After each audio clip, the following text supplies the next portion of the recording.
Tan Sri rumah berdinding dan berpintu terletak sepi di pinggir paya Mas Gading. Soalan 1, dengarkan ini jawapannya.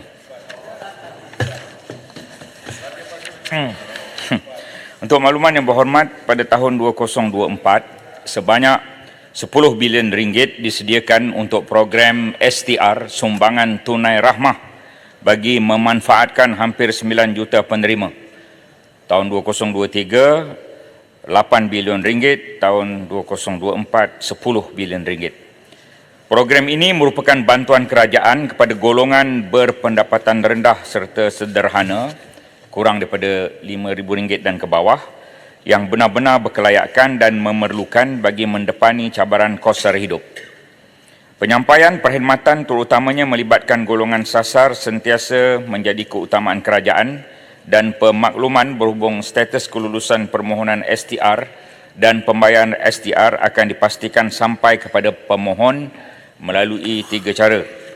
Pertama, penghantaran surat kepada penerima lulus berdasarkan alamat yang didaftarkan dalam pangkalan data STR termasuk kawasan pedalaman di Sabah dan juga di Sarawak. Kedua, hebahan khidmat pesanan ringkas SMS Plus ke nombor telefon penerima yang lulus dan berdaftar dalam pangkalan data Sumbangan Tunai Rahmah. Dan ketiga, semakkan sendiri melalui portal rasmi STR di laman portal www.lhdn.gov.my atau kita Google di internet, tulis STR Sumbangan Tunai Rahmah, maka ada maklumat di situ.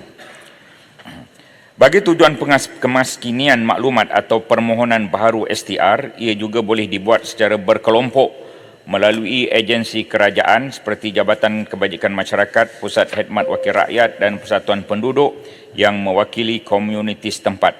Selain itu, kerajaan juga akan memperhebatkan program turun padang bersama pemimpin komuniti dan pelusuk desa bagi memastikan STR dirasai oleh seluruh rakyat Malaysia. Antara contoh yang telah dibuat di Masjid Al-Falah Jengka 7, Kampung Perting Bentong dan Kampung Rancangan Batu 22 Tawau. Untuk makluman yang berhormat, Pusat Khidmat Wakil Rakyat juga boleh berperanan lebih luas dengan menjadi barisan hadapan dalam memastikan tiada individu yang tercicir melalui pembukaan kaunter bergerak untuk tujuan pendaftaran dan pengemaskinian secara berkelompok. Proses pendaftaran dan pengemaskinian ini perlu dilaksanakan bagi memastikan hanya individu yang benar-benar layak sahaja menerima STR. Langkah ini juga penting bagi memastikan sumber keuangan negara digunakan dengan berkhidmat serta bersasar kepada golongan B40 yang di samping mengelakkan ketirisan. Baik, saya jemput Mas Gading. Terima kasih Tan Sri Speaker. Terima kasih juga Timbalan Menteri. Soalan tambahan pertama, berapakah penerima mengikut kategori isi rumah, warga emas dan orang bujang yang menerima STR? Jika boleh, mungkin Timbalan Menteri boleh berikan juga jumlah penerima mengikut pecahan kaum. Dan kedua, tentang masalah ataupun situasi yang biasa kami hadapi di luar bandar, iaitu situasi di mana berlakunya cubaan untuk membuat permohonan baru daripada pasangan yang telah ditinggalkan ataupun diceraikan tanpa ada ataupun belum ada dokumen cerai yang sah bagi menyokong ataupun membuktikan status perkahwinannya. Jadi situasi sebegini banyak berlaku di luar bandar, tetapi atas dasar keperluan kerana mempunyai anak-anak sebagai tanggungan, bagaimanakah pertimbangan diberikan bagi kes-kes tertentu yang sebegini? Terima kasih. Sila Menteri. Ya, kategori isi rumah yang menerima pendapatan kurang daripada RM2,500, 3.1 juta orang penerima. Isi rumah antara pendapatan RM2,501 hingga RM5,000, 1 juta orang. Warga emas yang bujang, 1.3 juta orang. Bujang dengan pendapatan kurang RM2,500, 3.3 juta orang.